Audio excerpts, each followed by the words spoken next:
Phone लावून दिला होता. बाळासाहेब आंबेडकर नेमकं काय म्हणाले, आता तुमची मागणी काय आहे? खरं तर विलास घुले यांनी दुसऱ्याचं भांडण सोडायला गेल्याच्या नंतर त्यांचाच खून करण्यात ह्या लोकांनी जाणीवपूर्वक गुंड प्रवृत्तीचे लोक आहेत आणि हे कुणाच्या जवळचे आहेत हे सर्वांना माहिती आहे. आणि आमची विशेष मागणी आज काय आहे, राजश्री शाहू महाराजांची जयंती सामाजिक न्यायाचा दिवस आहे.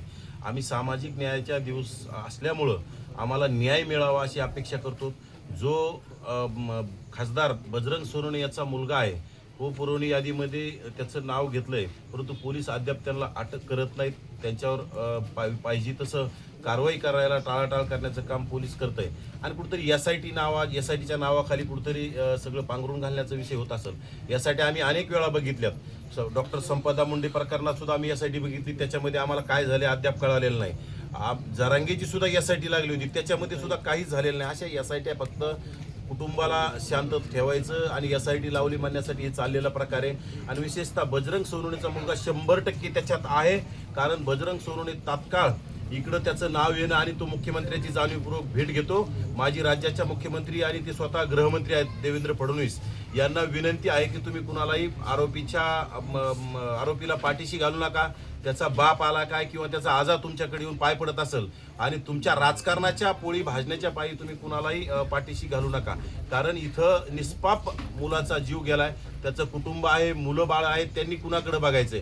आणि जो माणूस कुठंतरी सामाजिक भावनेतून, सामाजिक चांगल्या भावनेतून कुठंतरी कुणाचं तरी भांडण सोडलं पाहिजे आणि भांडण सोडायला गेल्याच्या नंतर जर त्याची हत्या करण्यात येत असेल तर हे महाराष्ट्राला काळीमा फासण्यासारखी घटना आहे. कोणी कुणाचं इथून पुढं भांडण सोडावं की नाही सोडावं अशी परिस्थिती निर्माण झाली. आत्ताच मी श्रद्धेय आदरणीय बाळासाहेब आंबेडकर यांच्याशी सुद्धा फोनवरून त्यांचे बंधू श्री रमेशजी घुले यांचं बोलणं करून दिलंय. आणि नक्कीच श्रद्धेय बाळासाहेब आंबेडकरांनी सुद्धा सांगितलं आम्ही घुले कुटुंबियांच्या परिवाराच्या पाठीशी आहोत. आणि जोपर्यंत न्याय मिळत नाही तोपर्यंत बाळासाहेब आंबेडकर असतील, विजय भाऊ वडेट्टीवार असतील आणि आम्ही सर्व ओबीसी चळवळीत काम करणारे सर्व या कुटुंबाच्या पाठीशी आहोत. आम्हाला न्याय मिळेपर्यंत हा लढा आम्ही बंद ठेवणार नाही. कारण की जात पाहून जर या राज्यामध्ये न्याय मिळत असेल तरी अत्यंत गंभीर आहे. कारण की कोणाची जात पाहून तुम्ही न्याय द्यायचा का नाही द्यायचा जर राज्य सरकार ठरवत असेल तरी अत्यंत गंभीर आणि चुकीचं आहे. त्यामुळं तुम्ही एकाला वेगळा न्याय आणि एकाला वेगळा न्याय, ज्याप्रमाणे संतोष देशमुखांचा खून झाला त्यामध्ये कोणी कोणाला लहान मोठं सोडलं नाही, सर्वांना अटक करण्याचं काम केलंय.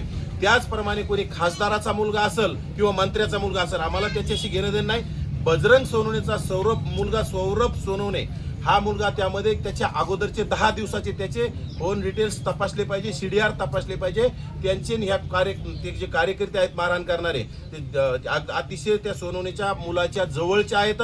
त्यांची वार्तालाप झालेली आहे आणि सगळं हे ठरून केलेलं एक प्लॅनिंगचं असू शकतं. त्यामुळं सौरभ सोनवणे जोपर्यंत अटक होत नाही तोपर्यंत राज्य आम्ही शांत होऊ देणार नाही. राज्यात आम्ही सातत्यानं आम्ही आंदोलन करत राहू. आम्ही ह्या घुले कुटुंबियांना ताकद देण्यासाठी आम्ही सगळे एकत्र येत राहू. आणि राज्यातील बहुजन समाजाला माझी कळकळीची विनंती, त्या सर्वसामान्य कुटुंबातील विलास घुले यांना न्याय देण्यासाठी आपण एकत्र आलं पाहिजे.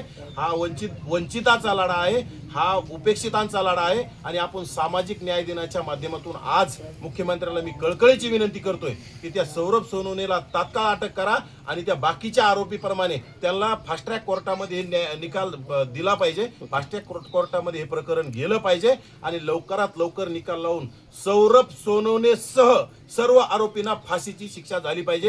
ही माझी राज्याच्या मुख्यमंत्र्याला कळकळीची विनंती. ज्याप्रमाणे तुम्ही संतोष देशमुख प्रकरणात तत्परतेने जे मागल ते देण्याचं काम केलंय, मग आम्ही सुद्धा तुम्हाला विनंती करतोय, आम्ही सुद्धा आमच्या भावाला न्याय देण्याची मागणी करतोय. आम्ही कडे जातीपातीच्या पलीकडचे लोक आहोत, आम्ही कोणावर आरोप करत नाहीत, परंतु जे खरं आहे ते आम्ही बोलण्याचं काम करतो आणि ते आम्ही मांडत आहोत. आणि आपण त्या माध्यमातून ह्या गोष्टी सगळ्या समोर आणाव्यात आणि जगाला कळून द्यावा आणि त्याला तात्काळ अटक करून या कुटुंबाला न्याय देण्याचं काम करावं.